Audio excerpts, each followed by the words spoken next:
كنافة ملكة حلويات رمضان والحلويات الشرقي عامة.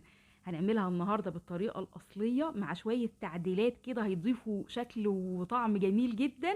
في البداية معاكم أمل حسن، قناة أوبن بوفيه. لو أول مرة بتشوفوا القناة ما تنسوش تشتركوا وتفعلوا الجرس وتعملوا لايك للفيديو ده، وتعالوا نشوف هنعمل الكنافة الجميلة دي ازاي. معايا ربع كيلو كنافة بقطعها قطع صغيرة جدا. لو الكنافة متجمدة ممكن تضربيها في الفود بروسيسور، بس انا جايبة الكنافة فريش يعني فبقطعها قطع صغيرة قوي على قد ما نقدر علشان تضغط معايا كويس وانا بضغطها لما اوريكم دلوقتي. نص كوباية زبدة. في وصفات بنستخدم فيها السمنة للكنافة، لكن الوصفة دي هنستخدم فيها زبدة. معايا كمان لون غذائي، لون جل غذائي اورنج، بستخدم منه 3 نقط. وطبعا مش حابين نستخدمه نستغنى عنه، مفيش اي مشكله، انا كمان هوري لكم اللي هنستخدم فيها اللون واللي مش هنستخدم فيها اللون. المهم ان انا ادوبه في السمنه كويس جدا، وابدا اوزع السمنه على الكنافه، واحاول بقى اخلطها كويس علشان اللون ما يتجمعش في مكان. فهبدا بقى اعملها بايديا علشان تتوزع كويس. المشكله بس اللون بيطبع في الايد، فممكن نلبس جلافز ولا حاجه. وادهن بقى الصينيه بتاع الكب كيك بسمنه. مش هدهن هنا بزبده، هدهنها بسمنه علشان ما تتحرقش، لان الوش اللي من تحت بتاع الكنافه هو اللي هيبقى ظاهر عندي من فوق، فاحاول ان انا ادهن سمنه او ممكن زيت حاجه بسيطه، بس انا بفضل السمنه لان ريحتها هتفضل في الكنافه ويبقى ريحتها جميله. نملى الكبات دي. لو مش حابين نعمل في صينيه الكب كيك نفس المقادير ونفس كل حاجه، اعملها في صينيه عاديه.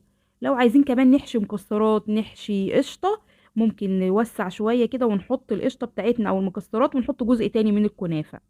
اضغط كويس جدا باي كوبايه عندنا. انا استخدمت القطعه اللي بنعمل بيها الورد بتاع التورته.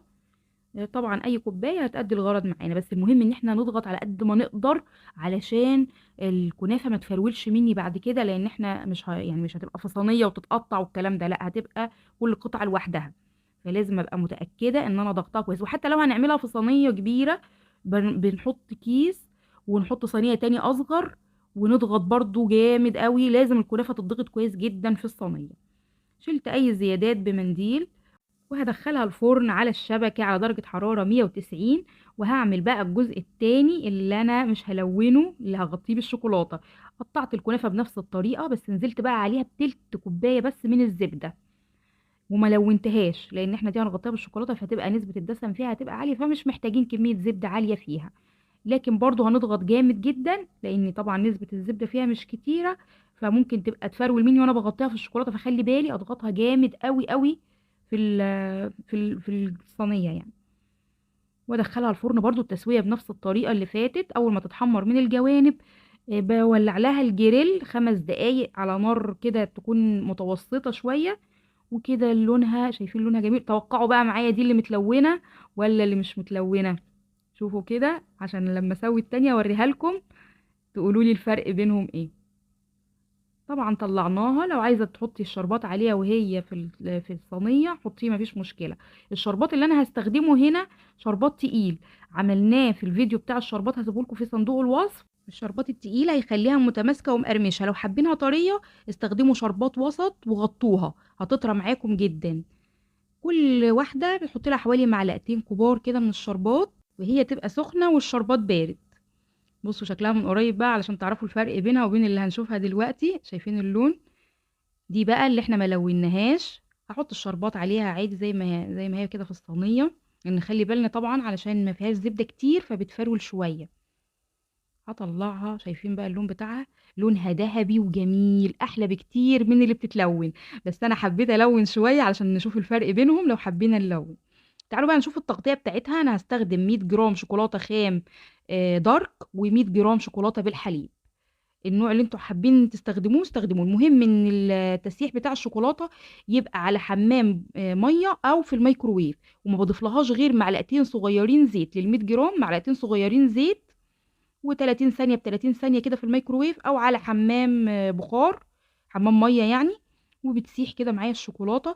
ممكن بقى تصب الشوكولاته على الكنافه وده هيبقى اسهل، بس انا حبيت الون من الجهتين يعني الون ايه حبيت انا اغطيها من الجهتين.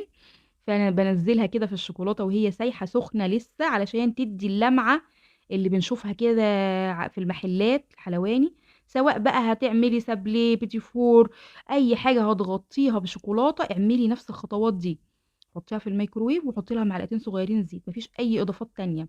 هوري لكم برضو الشوكولاته الدارك، انا ضفت لها حليب وضفت لها زبده علشان اعملها زي جناش. بس التغطيه بيها بتبقى صعبه جدا، عايزه برضو حد يكون يعني يعرف يتعامل مع الشوكولاته كويس، فانتوا ما تستخدموش ابدا اي حليب او اي زبده، هي مجرد معلقتين صغيرين زيت بس. بغطي بقى الكميه كلها. على فكره اللي بالشوكولاته دي طعمها جميل جدا وشكلها حلو قوي في التقديم. يعني تحسي كده ان انت مش محتاجه ان انت تستخدمي حتى كمان مكسرات ولا قشطه ولا حشوات ولا اي حاجه، مجرد الطعم بتاعها وهي ساده او بالشوكولاته كده طعمها رائع. نحاول بقى نعمل شويه اشكال كده، وممكن برضو نزينها بأي مكسرات. على فكرة أنا استخدمت مكسرات ما استخدمتش السوداني، حتى الفستق اللي استخدمته فستق كداب. تقدروا تشوفوا برضو الطريقة، هسيبها لكم برضو إن شاء الله في صندوق الوصف، كنا عملناها قبل كده.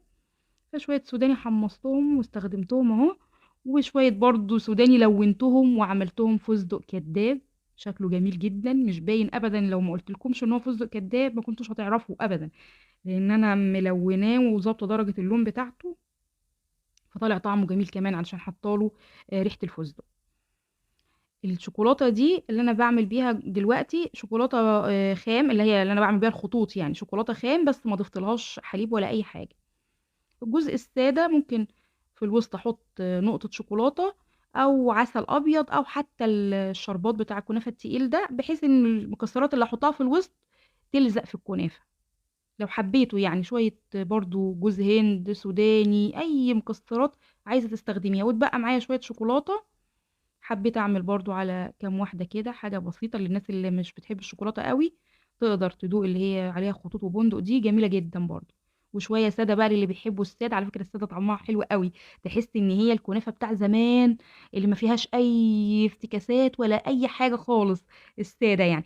الجزء بقى اللي بالشوكولاتة ده للأطفال بقى اللي بيحبوا التغيير والتلوين والكلام ده والأشكال المختلفة.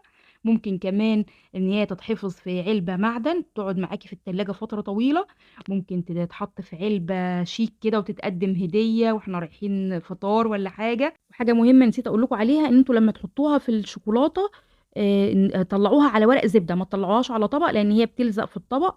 وقبل ما تنزلوا عليها بالخطوط دي تكونوا اتأكدتوا ان هي بردت شوية في التلاجة علشان ما تسيحش كله على بعضه، ما يسيحش الشوكولاتة كلها على بعضها يعني. ان شاء الله مستمرين بقى في تنزيل حلويات رمضان ونواعم العيد بإذن الله. تابعوا معايا وما تنسوش تعملوا لايك للفيديو ده وشير، وكل سنة وانتم طيبين. بشكركم كلكم على تعليقاتكم الجميلة، والسلام عليكم ورحمة الله وبركاته.